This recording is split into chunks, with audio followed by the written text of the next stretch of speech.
体こそ最強だ。行くか。スーパーサイヤ人ゴッドを超えた力見せてやる。スーパーサイヤ人ゴッドの上を行く力を見せてやろう。勝負はこれからだ。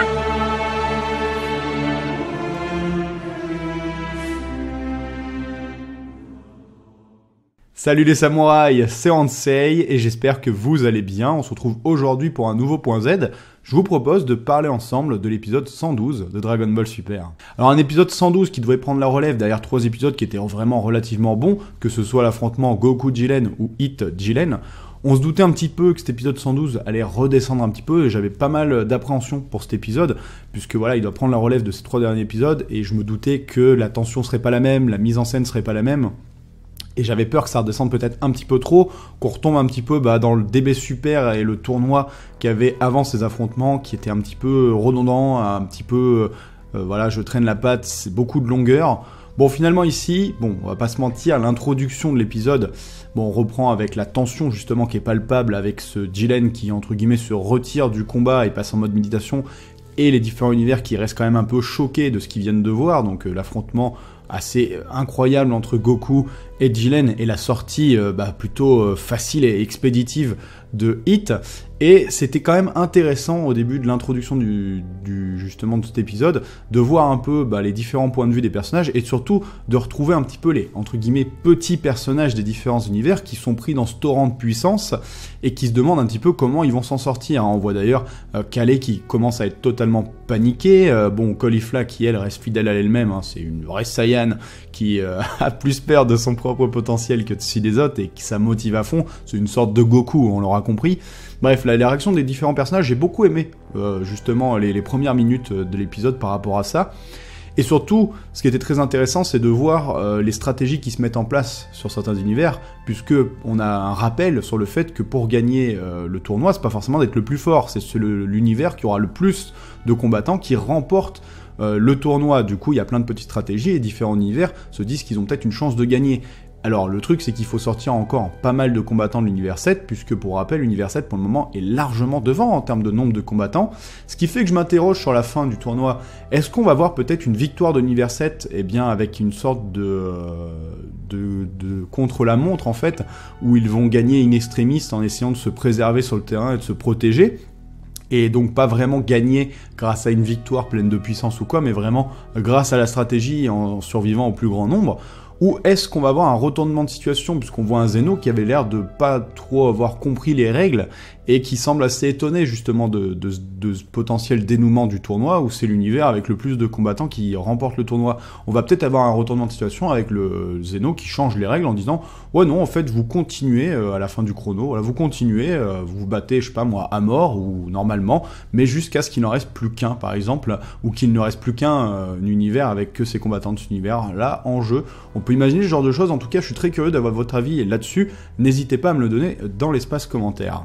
Sinon, pour en revenir à l'épisode 112, donc début d'épisode, bon quand même avec quelques longueurs, une fois qu'on a justement cette introduction des différentes situations des personnages, quand on retrouve Kiabe, Kale et Caulifla face à ce nouveau personnage qui vient de l'univers 4 qui les défie, bon, je trouvais que ça peinait un petit peu à se mettre en place, il n'y a pas vraiment une tension qui est palpable, c'est difficile d'arriver à nous refaire ressentir autant d'émotions qu'on a pu avoir avec les affrontements de ouf avant, ça fallait s'en douter. Bon, ça traîne un petit peu, tout comme Goku qui traîne un petit peu la patte pour remonter son énergie et qui se fait un petit peu bolosser par les différents mechas là qu'il y a dans le tournoi. Un truc qui était intéressant, c'était de voir des petits brides du combat encore Gohan Piccolo face au Namek, mais j'espère qu'on aura un épisode vraiment concentré là-dessus. C'est encore un peu dommage de voir quand même Piccolo toujours en mode un peu victime, tout ça là, avec son bras qui arrête pas de se péter. Ils vont nous le refaire combien de fois ce truc où on a compris que Piccolo il pouvait refaire pousser ses bras, faut arrêter avec ça. Je sais pas combien de fois on a vu cette scène, et ça me gave un petit peu, moi, je sais pas ce que vous en pensez de ça. Bref. Et donc sinon, moi je trouve que l'épisode a commencé à devenir intéressant vraiment à partir du moment où il y a le sauvetage justement de Kiabe par Vegeta, même si on le voit venir. J'ai beaucoup aimé la mise en scène et je trouve que l'épisode commence vraiment à ce moment-là, d'autant que c'était très sympa d'avoir ce petit rappel de la promesse de Kiabe, hein. On s'en souvient, hein, la promesse de Kiabe à Vegeta qui lui avait dit voilà, je te ferai rencontrer le roi de notre planète, je te montrerai la planète Salada. Vegeta qui est très intéressé, ça lui tient vraiment à cœur, on le voit ça, on l'avait vu déjà à l'époque, on l'avait évoqué lors du tournoi Univers 6-7, on avait clairement compris que ça avait fait énormément plaisir à Vegeta de découvrir qu'il y avait des Saiyans de vivants ailleurs, qu'il y avait une planète qui avait survécu, des Saiyans, voilà, que les Saiyans vivaient en paix, entre guillemets, et avaient survécu. Ça lui tient vraiment à cœur, justement, et il n'a pas envie de voir, justement, les Saiyans disparaître, d'où sa phrase assez forte, beaucoup plus tard dans l'épisode, qui dit « Les Saiyans vivront ». C'est quand même assez fort, et c'était très plaisant aussi de voir un Vegeta dire à Kiabe, c'est pas grave si tu disparais, moi je vais gagner et mon vœu ce sera de vous ramener, je vous ramènerai, tu pourras tenir ta promesse. J'ai beaucoup aimé ce passage-là qui te montre aussi à chaque fois comment Vegeta a évolué depuis le temps qu'on le connaît, ou avant Vegeta a un vœu, mais il aurait pensé qu'à sa gueule, il aurait demandé l'immortalité ou un genre de truc. Maintenant il s'en fout, il pense même aux autres, et c'est quand même assez intéressant de voir à quel point il a envie de rencontrer justement le roi de cette planète qu'on l'a dépeint. Je me demande des fois, est-ce qu'en fait il espère pas peut-être retrouver quelque chose de son père ou retrouver quelque chose, voilà. On connaît pas très bien la relation de Vegeta et de son paternel finalement, on imagine que c'est pas une relation de malade qu'ils avaient, mais c'est quand même intriguant, enfin en tout cas j'espère qu'ils utiliseront ça peut-être plus tard à bon escient et que Dragon Ball Super nous montrera cette planète Salada, j'espère vraiment qu'on la verra, hein, surtout qu'elle est rappelée plusieurs fois, ça laisse de bons espoirs pour la suite. Bon sinon après le discours de Vegeta était pas ouf pour remonter les batteries de Kiabe, en gros c'était tu es un Saiyan, tu dois être fier, tu dois te battre et tenir tes promesses, voilà salut. Bon c'était un petit peu ça le délire, mais ça fonctionne plutôt bien, même si bon en transformation SSJ2 on est très loin de l'impact émotionnel qu'on avait pu avoir quand on avait découvert Gohan SSJ2, mais j'ai quand même beaucoup plus apprécié la manière où Kiabe a atteint son SSJ2 que ça a été avec Caulifla, où là pour le coup pour moi c'était complètement dénué d'intérêt. Et donc du coup ici bon petite transformation des familles SSJ2, il repousse son adversaire. En soi, l'anime est plutôt stylé, c'est juste dommage que voilà, Kiabe il a des gaines d'un personnage en fil de fer, hein. Je vois beaucoup de dessins justement de fanart sur les réseaux sociaux qui sont magnifiques, où on lui donne un petit peu plus de prestance, un petit peu plus de volume, un peu à la Gohan justement ado, qui était quand même un petit peu plus carré, c'est quand même dommage de voir un Saiyan qui a le Super Saiyajin 2, et qui est en fil de fer en fait, c'est un petit peu triste pour le personnage, mais ça fonctionne plutôt bien, c'est un personnage assez attachant petit à petit, ce petit Kiabe. Et donc, un autre truc qui était vraiment très cool dans l'épisode, c'était donc de voir Vegeta se mettre à faire face à Toppo, et j'ai beaucoup aimé justement les vannes qui se balancent les deux, où Vegeta est en train de se dire bon allez, je vais aller un petit peu tâter Jiren, voir quel niveau vraiment il a, tout ça. Il tombe sur Toppo qui lui balance mais j'ai pas envie Vegeta qui lui dit j'ai pas envie d'affronter le second, et Toppo qui dit mais toi aussi t'es le second de ton univers. J'adore la réaction de Vegeta à ce moment-là parce que ça lui fout toujours les boules, il en est conscient qu'il est le second de l'univers, mais il a pas envie de garder cette place. C'est un petit peu plus rappelé ça justement dans le manga pour le coup, dans l'animé ça nous a un petit peu moins rappelé, mais on comprend qu'il en a marre de cette place de second. Et je pense que c'est un combat qui risque d'être hyper intéressant. J'espère qu'ils feront pas de la merde avec ce combat Toppo-Vegeta, j'espère qu'on aura un vrai épisode où on aura cet affrontement, d'autant plus qu'il y a vraiment moyen de mettre un bon Vegeta en avant face à Toppo, parce que Goku n'arrive pas à vaincre Toppo dans l'animé, et même mieux, dans le manga, Goku perd carrément face à Toppo, donc Toppo c'est pas un personnage à prendre à la légère. C'est vrai qu'en ayant découvert Jiren, on oublie un petit peu Toppo, mais pourtant, Toppo c'est pas Joe le rigolo, hein. Donc je pense qu'il y a moyen de faire un truc sympa, d'autant plus que je trouve la confrontation entre les deux donne vraiment quelque chose d'assez intéressant. Et après on a le petit revirement de situation qu'on voit venir avec un Freezer qui observe toujours dans l'ombre, qui attend toujours le bon moment pour sortir un adversaire gênant, d'autant plus que si c'est un Saiyan, là il va s'en faire un plaisir.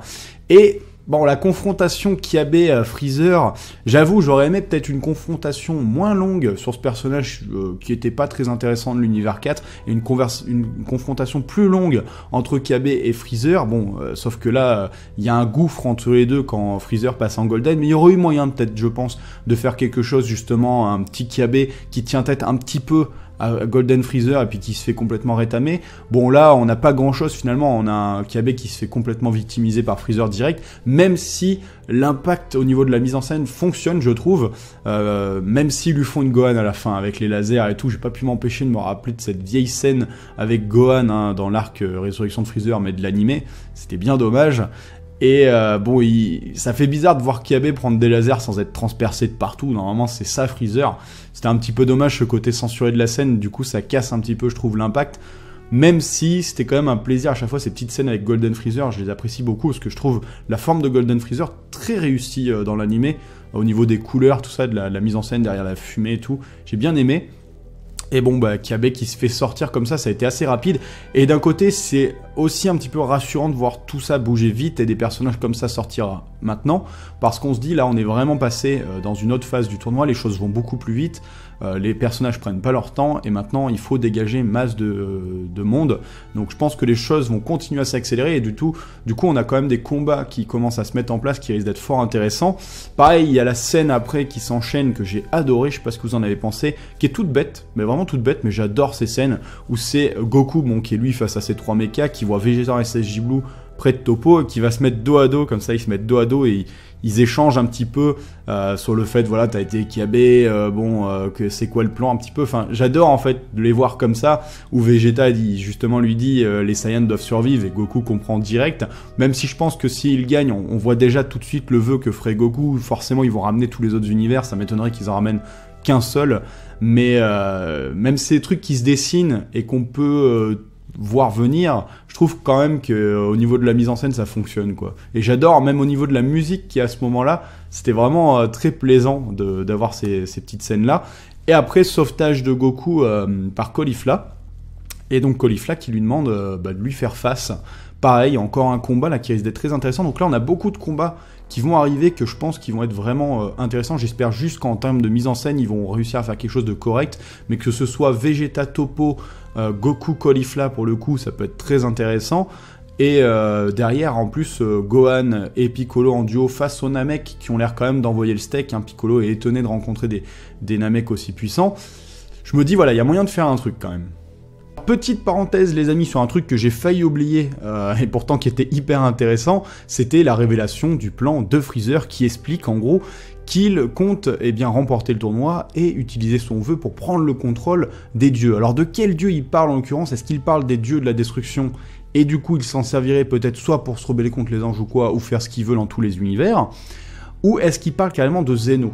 En gros, il prendrait le contrôle des Zeno et il fait disparaître toutes les personnes qui sont gênantes. Mais ça serait peut-être un petit peu trop puissant comme truc quand même. Mais on sait pas vraiment quel est exactement le plan, hein, ça reste flou. Hein. Pareil, n'hésitez pas à me dire ce que vous en pensez dans l'espace commentaire. Et un autre truc sur lequel j'aimerais rebondir, parce que j'avoue que je comprends pas forcément toujours très bien, donc n'hésitez pas à m'éclairer de vos lanternes, c'est sur le fait que l'univers qui gagne, on a bien compris que l'univers qui gagne, il gagne un vœu. Mais qui fait le vœu dans l'univers gagnant? Moi, de ce que j'avais compris, c'est le combattant le plus puissant de l'univers gagnant qui peut faire le vœu. En l'occurrence, ici, ça serait Goku. Ou du moins, le combattant qui se démarque le plus, j'ai l'impression. Mais tout laisse à croire que ce serait Goku. D'autant qu'il y a un truc qu'il faut pas oublier, c'est que il faut quand même parler la langue de l'ancien dragon, je crois, pour pouvoir faire un vœu à Super Saiyan Run. Donc, du coup, il y a que Whis qui peut faire ce vœu. Donc, il faudrait que, dans un premier temps, Freezer soit élu meilleur combattant. Alors on pourrait imaginer qu'il sorte Goku à la fin, par exemple, qu'il lui fasse un petit coup de pute et il le sort, comme ça c'est lui le meilleur combattant et il peut faire son vœu. Et en même temps, il faut aussi prendre en compte que Whis accepte de faire le vœu de Freezer, parce que Freezer, certainement qu'il ne sait pas qu'il faut parler la langue des dragons pour exaucer son vœu. En tout cas, ça prête à rêver un prochain arc avec comme grand méchant un Freezer qui contrôle les dieux, ne serait-ce que les dieux de la destruction, ça pourrait donner quelque chose de très intéressant, je pense. Même si, voilà, ça paraît presque improbable qu'il arrive à réaliser son plan, même si j'aime beaucoup l'idée et qu'on retrouve ce Freezer qui a toujours un petit coup d'avance et qui avait bien quelque chose en tête, hein, il avait bien un plan, il n'a pas changé.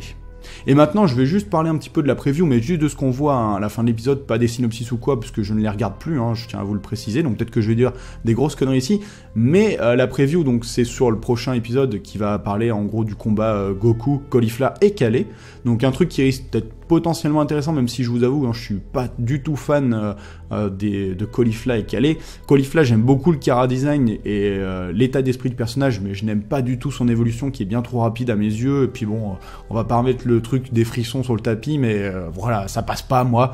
Calais, c'est pareil, j'aime pas du tout ce personnage, mais bon, bref, je suis quand même curieux de voir la confrontation des Saiyans, justement, ensemble, et surtout, ce qui m'intrigue pas mal, en fait, c'est le fait que Goku évoque le Super Saiyajin 3 dans cette preview, en disant, voilà, je vais leur montrer le Super Saiyajin 3, donc on comprend qu'au fur et à mesure de ce combat, ça sert surtout à recharger un petit peu les batteries de Goku, et Super Saiyajin 3 qui fait son retour dans l'anime, on le voyait pas depuis pas mal de temps, ça fait plaisir aussi, c'est une forme qui est quand même pas mal appréciée des fans, enfin moi c'est une forme que j'aime beaucoup, et je me dis, est-ce que Caulifla va pas nous sortir un Super Saiyajin 3 des familles quand même?